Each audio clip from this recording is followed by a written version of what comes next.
The game leaves the gym. Winter, 1892. The cold still lingered over Springfield, Mass. But inside the gymnasium, something had already begun to outgrow the walls that created it. The echo of a bouncing ball was no longer unfamiliar. It had become a rhythm. Language. A quiet signal that something new had taken root. Above the wooden floor, the same peach baskets still hung from the balcony, unchanged. But beneath them, everything felt different now. The game was no longer just an experiment. It was becoming a habit, and habits, when shared, become culture. On the sidelines, a small group of young men stood together not just as players, but as something new.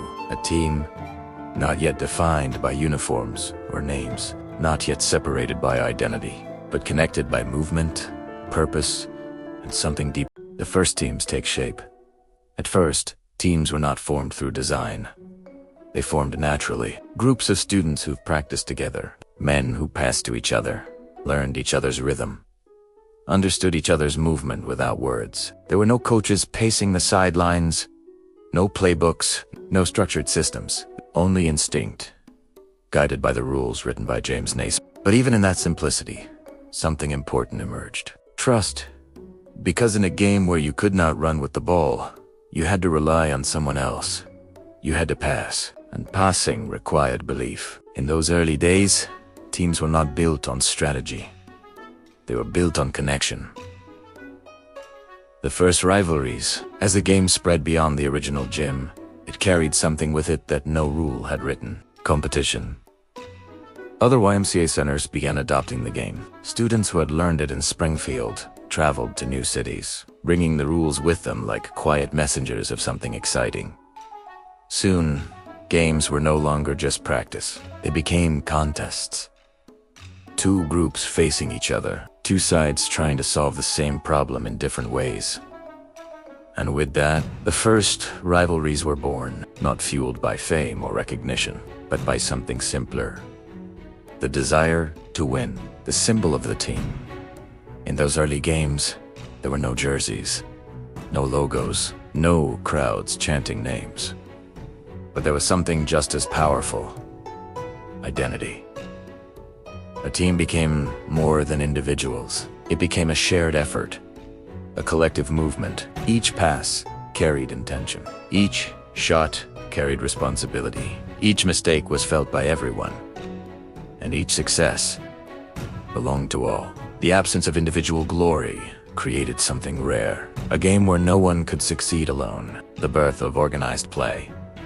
As months turned into years, the game continued to spread. It reached schools, communities, small towns, and with growth came structure. Informal games began to evolve into organized competitions. Schedules were created. Teams began to meet regularly. Rules became more consistent, and slowly, the idea of leagues began to form. Not large, professional organizations, but local systems. Groups of teams connected by shared play, shared rules, shared purpose. These early leagues were fragile, unpolished, often inconsistent, but they carried something powerful: continuity. Because a game played once is an experience, but a game played again and again becomes tradition. The first leagues. In cities across the United States, early basketball leagues began to appear in the late 1890s. They were small, often organized by local clubs, schools, or YMCA branches. Players were not professionals.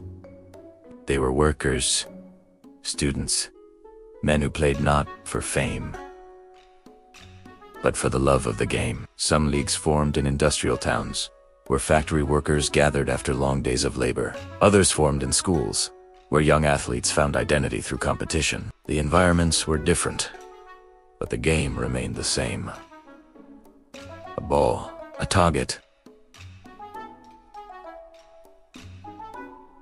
above, and 5 players learning how to move as one. The struggle of early teams. The early teams faced challenges that modern players would never know. Courts were inconsistent. Equipment was limited. Rules varied from place to place. And yet, they continued. Because something about the game held them, something about its rhythm. its structure, its quiet demand for discipline. They were not just playing, they were building something, even if they did not realize it. The evolution of the game through teams. As teams grew stronger, the game itself began to change. Players experimented with movement. They discovered spacing, timing, coordination. Passing became faster, more intentional. Defenses began to form. Strategies slowly emerged not from theory, but from experience. The game was teaching them, and they were teaching the game. This relationship between player and sport became something unique. A quiet evolution, shaped not by a single mind, but by many. The rise of identity. With organized teams came something deeper. Pride.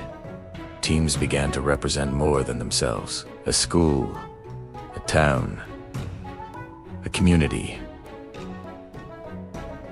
Wins were no longer personal. They became shared victories. Losses carried weight beyond the scoreboard. They became lessons. Moments of reflection. Opportunities to grow. And in that process, the game began to mirror life more closely. Because life, too, is rarely lived alone. The bridge to the future. Decades later, these early teams and leagues would lead to something far greater. Larger organizations, professional systems. Eventually, leagues like the National Basketball Association would rise, bringing the game to global audiences.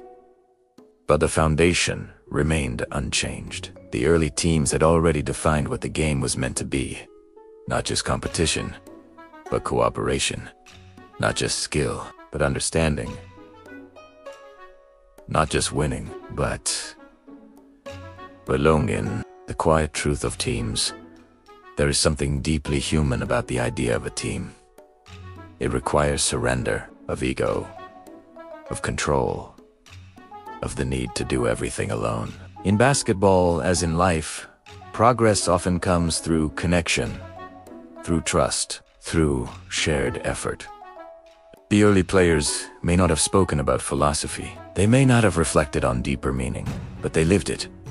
Every time they passed the ball, every time they moved without it, every time they trusted someone else to take the shot. The final reflection. If you return in your mind to those early years, to the dimly lit gyms, to the uneven courts, to the quiet echo of the ball bouncing between unfamiliar hands, you will not see fame. You will not see greatness as the world defines it today. You will see something simpler. Groups of people coming together, learning, failing, trying again, building something that did not exist before. The first teams were not perfect. The early leagues were not stable. But they were enough. Because every great structure begins with something fragile, something uncertain, something human. And in those early teams, in those quiet leagues, the game of basketball found something it would carry forever. Not just how to be played, but how to bring people together. And sometimes, that is the greatest victory of all.